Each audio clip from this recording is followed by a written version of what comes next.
Ever found yourself staring at a chart, maybe a report, or just, watching something unfold and thinking, okay, I see the numbers, I see what's happening on the surface, but I feel like I'm missing the real story? Uh-huh. Like you know what happened. Exactly.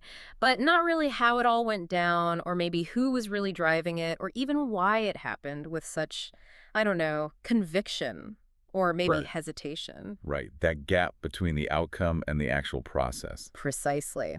And they've got this really compelling piece called Beyond Red and Green, Understanding the Language Markets Actually Speak. That's our guide today. So just for everyone listening, can you give us a quick refresher on what OHLC data typically shows? Absolutely. So OHLC data is, well, probably the most common way people visualize price movement over a certain time period, right? Could be a minute, an hour, a day, whatever. Yeah. It gives you those 4 key price points. Hmm. The open price when the period starts, the high price it reached, the low price it touched, and then the close price right at the end. So like a little summary.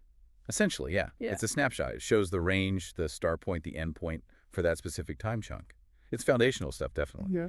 So what exactly does Vtrender say these traditional bars can't tell us? Right. The article is very direct about this. It highlights 3 sort of vital missing pieces you need for real understanding. It says OHLC bars just can't tell you, number 1, how it got there. Okay. Number 2, who pushed it there. Mm. And number 3, why it moved with such force or hesitation. Why is knowing how a price moved from A to B so different, so much more important than just knowing that it did move? Isn't the result what matters? Well, that's an interesting question. See, OHLC data, it's basically an outcome, right? It's the final tally for that time slice. Right, the snapshot. How it got there. Hmm. That speaks to the process. It's about the actual journey within that minute or hour.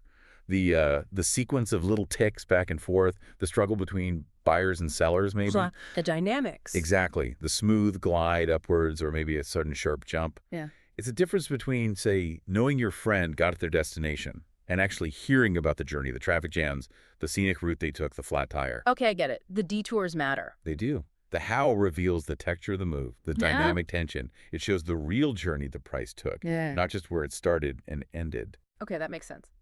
Then the second point, who pushed it there? This feels really important too because markets are just people, right? Or institutions. Fundamentally, yes. So in the context of markets, who are the who that the source is talking about here? And why is knowing who they are so vital for understanding this true market language?